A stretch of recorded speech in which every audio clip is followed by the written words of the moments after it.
Hi friends! Thanks for joining me today on that Kid of Mine Thursday. Okay, I know it's Friday, and I was supposed to come out with this yesterday, but I had, again, some technical difficulties.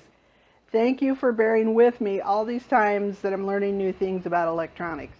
I still don't know why, but the first part of my broadcast yesterday was cut off and disappeared. So I thought I had it all prepared, and as I went to look at it at the last minute, that first part was gone. And I wasn't in a position or time to record the first part again. So here we go. Now, I'm not magic. In the middle of what I say, I don't magically change my clothes. It's just that the most of what I broadcast was very good, so I let it go. I'm just going to redo the first part, so don't be too shocked in the middle I change shirts, all right? Also, it's storming outside right now. It's dark as night, thundering, so if you hear some weird stuff in the background and the light looks funny, it's thundering and lightning outside. Okay, so welcome to that Kid of Mine Thursday. We love them, don't we? This is Angie Hernandez, certified hypnotherapist at the Indiana Hypnosis Center, where, you know, that bad habit doesn't have to last forever. Get rid of that bad habit with hypnosis. Okay, let's get started. Today I'm talking about setting yourself free by being yourself with your kids.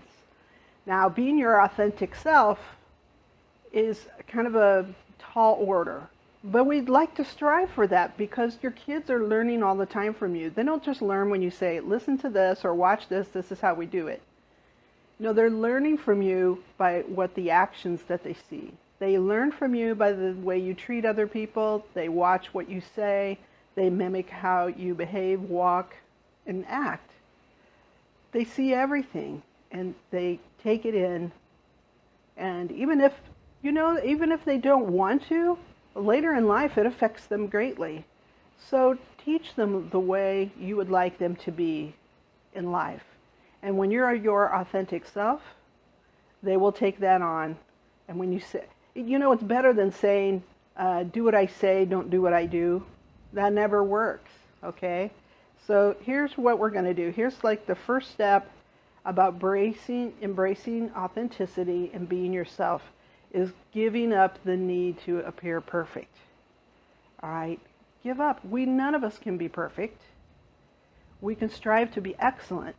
If you're trying to be perfect every single day, you're holding yourself up to a standard that can never be achieved. Never be achieved. So every day you're going to be disappointed, frustrated, and depressed about who you are. But you're trying to achieve something that's not achievable. So why not try for excellence instead? Excellence is a very good standard to be. It's excellent to achieve. And it can make you happy every day. It isn't the point of being happy that you never strive to do things well.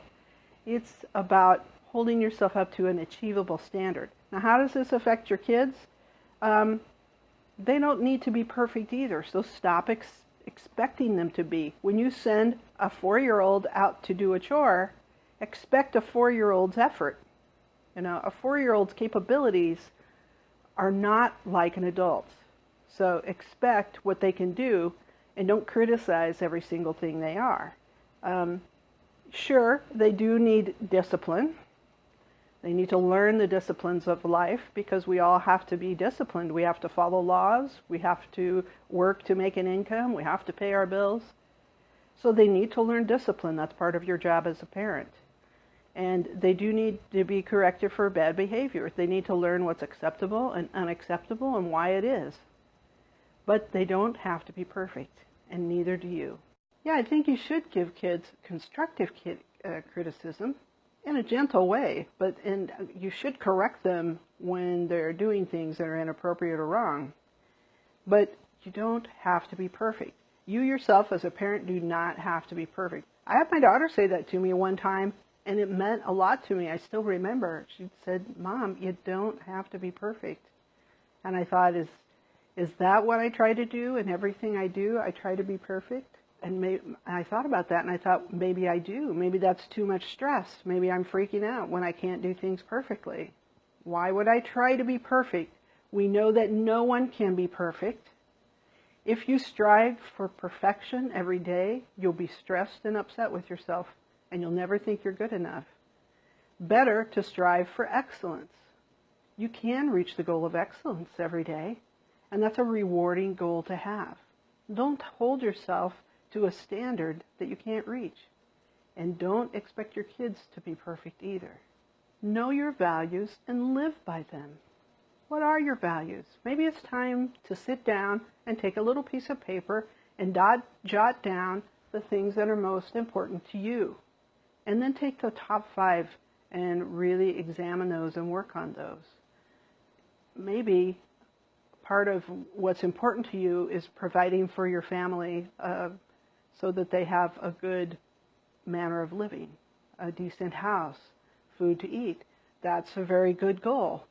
Do you want that to be number 1 above loving your family? I don't know. It might have to be depending on your income. You may have to be at work sometimes when it's not convenient, when you have to miss your kid's ball game or their birthday. Maybe you must. I don't know. That's for you to examine and decide for yourself. Take those top 5 things and work on those. And when your child sees you working on those, you can also guide them to find what's most important to them and work toward that too. You can say, I'd like to be at every one of your games, but sometimes my work schedule, I have to be at work. Why do I work? Because when I work, I'm given money, and the money pays for all the things we like to do. It pays for our house, it pays for your soccer registration, it pays for when you need new clothes for school, and to buy food at the grocery store.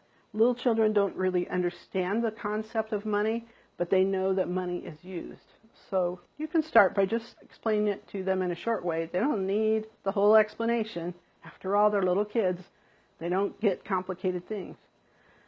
But give them a short explanation and they'll accept that. Notice when you're not being authentic. Like you're probably not yourself when you first meet someone for the first time. You might not be your authentic self. But if this is an employer or maybe a date with someone that you might want to spend more time with, it might be around your children, maybe you should be more authentic, because if it's not going to work, it's better it happen on the first date rather than, 5 years later when you're married and there's a divorce looming. Maybe it's better to be a little more authentic in a first interview for a job so that later on you're not in a job that you hate with someone you have a hard time getting along with. So I'm not saying go out there and just bare your whole soul, but examine your own actions and say, am I being authentic, truthful enough? Is in the past when I have not been authentic, has that cost me in the long run? It's good to know that when your kids seeing you be more truthful and more authentic, they'll mimic you and want to be like that. And you can explain to them why that's important to them. What are your defining characteristics? If someone were to come and have to explain who you are, like a best friend, if you had them say who you are and what you were made of, would that really be an authentic representation? And if you don't have very many friends and that bothers you, maybe you need to be thinking about that. Maybe you're not being your authentic self around people, and they might enjoy you more if you were. Maybe there's a whole group of people who are like-minded that you haven't met because you're not being authentic. And if you're having a problem with that, your child probably is having a problem with it too. So when you examine yourself and you see what's important to you and what you're telling other people, you can help them develop lifetime friendships too. Because friends are really important in our life. I mean, some people don't have a lot of friends and that's their personality. That's okay. I'm not saying you should try to have a lot of friends if that's not your personality. But the ones you have, you want them to know you well enough to know you're a good person, that you're truthful, that you're supportive, all those things, whatever is most important to you. So examine that and see if you're following along with your own guidelines to life. Tell the truth and simplify your life. I'm kind of saying those together because I think they go together. I think when you tell the truth to yourself especially, you can simplify your life. You don't have to build these elaborate backstories or reasons why you do what you do. You can just say, this is me, and this is how I am. And then simplify your life along with it. Because there's no big backstory, maybe you don't need the props for the backstory. Simplifying your life can mean getting rid of a lot of things, clutter, even in your house, in your car, in your garage, that just stuff your life down your throat. You might not notice, but it's really stressful to live with a lot of clutter. And when you simplify and you get rid of extraneous things that you don't need, it feels really good. It's like a weight off your shoulders. Have you ever gone into your closet and cleaned the whole thing out? Maybe taking everything out of that closet, every single item, and then re-examining everything you hang back in there, you put back in there. Wow, I haven't worn this for 4 years. Well then, why do you need it? If you haven't worn it for 4 years, why do you need it? Donate it. Garage sale it. Throw it away if it's really bad shape. But move it on if you haven't used it in 4 years. And maybe if you just can't bear to let it go, at least get it out of that closet. Put it in a box and store it somewhere where you don't have to look at it constantly. And if you like things that go in that closet, like coats or clothing or shoes, hey, if you get rid of a few, then there's room for a couple new ones. Maybe you'd enjoy that. So simplify your life by moving along things that are extraneous to you. All right, and my final word is keep your word. Do what you say you're going to do. Your kids will really notice this one. If you say you're going to do such and such, then do it. And I know that sometimes outside factors have a bearing. I will be at that game on Saturday, son. Bing. Work calls.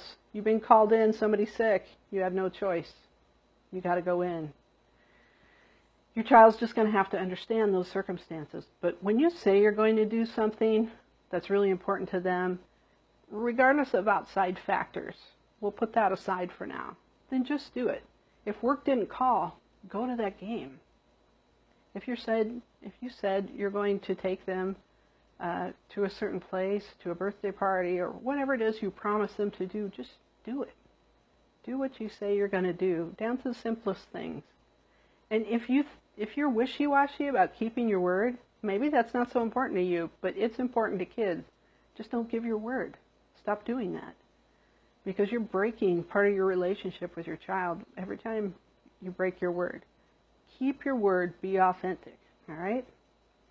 Okay, that's my tips for today. If you're having trouble with areas in your life, like keeping your word, being more authentic, because you're not assertive enough or you're afraid of what people will say, hey, hypnosis is a great way to help you with that.